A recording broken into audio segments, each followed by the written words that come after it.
आप लोग को ये पता होगा कि द राजा साहब के साथ विजय थलापति की एक मूवी रिलीज़ होने वाली थी जिसका नाम था जननायक। और यहाँ पे अब कहा जा रहा था इस मूवी की जो रिलीज़ डेट थी वो थी 9 जनवरी को।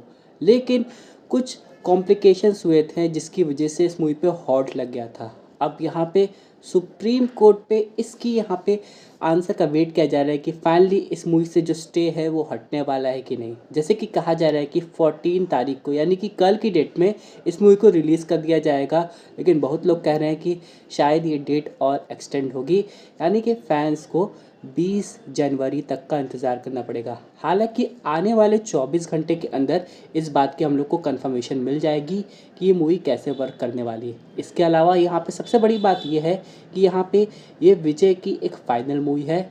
इसके बाद वो शायद फिल्म नहीं करेंगे, एक तरीके से फेयरवेल है। वहीं जो विजय के फैंस हैं वो इस बात से कंफ्यूज है कि अगर ये फाइनल मूवी है तो बाकी मूवीज़ का क्या हुआ जिनके पार्ट 2 का वेट कर रहे हैं। जैसे कि एलसीयू की बात करें तो एक मूवी आई थी जिसका नाम था लियो, उसका क्या होगा इस बारे में अभी कोई कंफर्मेशन नहीं है। यानी कि एलसीयू बनते बनते रह जाएगा क्या, ऐसा लग रहा है क्या, ये हम लोग को आगे पता चलेगा। लेकिन फ़िलहाल रिलीज़ डेट की बात करें तो 14 जैन से 20 जैन के बीच में ऐसा हो सकता है। उसके बाद अगली फिल्म की अपडेट की बात करें तो वो है पुष्पा 2। जी हाँ दोस्तों, वो तो रिलीज़ हो चुकी है यहाँ पे, लेकिन अब वो जापान में रिलीज़ होने जा रही है। हालांकि अल्लू अर्जुन ने कहा है कि वो 16 जनवरी को रिलीज़ होगी।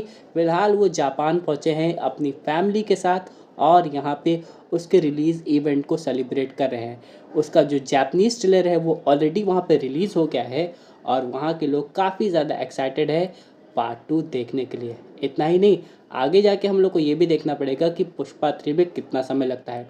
क्योंकि बात करें अभी उनकी, तो अभी उनकी तरफ से कुछ खास अपडेट नहीं आई है। लेकिन जैसी मूवी और आगे जाके इनकी टॉक्स बढ़ेगी तो हो सकता है पुष्पा 3 के बारे में हम लोग को कुछ नई अपडेट देखने को मिले। लेकिन अब चलते हैं आगे की बात करते हैं जो है द राजा साहब। वो 200 करोड़ क्लब के अंदर आ गई है और आपको पता है कि मूवी अभी हाल में यानी कि इसी फ्राइडे रिलीज़ हुई थी। लेकिन उसके बाद जो मंडे की ओपनिंग है वो थोड़ी स्लो हो गई है। ऐसा क्यों हुआ? क्योंकि भाई फ्राइडे को था भाई मूवी रिलीज़ डेट और सैटरडे को आ गया था वीकेंड। संडे की बात करें तो उस समय भी छुट्टी रहती है। मंडे को सब वापस अपने काम पे चले जाते हैं। हो सकता है इसकी वजह से उस पर फ़र्क पड़ा हो और आगे जाके आने वाले फ्राइडे पे फिर वो ये सब कवर कर लेगी। यानी चीज़ें काफ़ी इंटरेस्टिंग हो रही है इस समय। और यहाँ पे एक प्लस अपडेट की बात करें, आमिर खान और राजकुमार हिरानी वापस एक साथ आ गए हैं एक नए प्रोजेक्ट के लिए। कहा जा रहा है कि ये यहाँ पे एक नई फिल्म का अनाउंसमेंट बहुत जल्दी करने वाले हैं जो कि ऑडियंस को हैरान कर देगा। जैसा कि अभी पता है आमिर खान की रीसेंट फिल्म आपको पता होगा कैसी गई थी।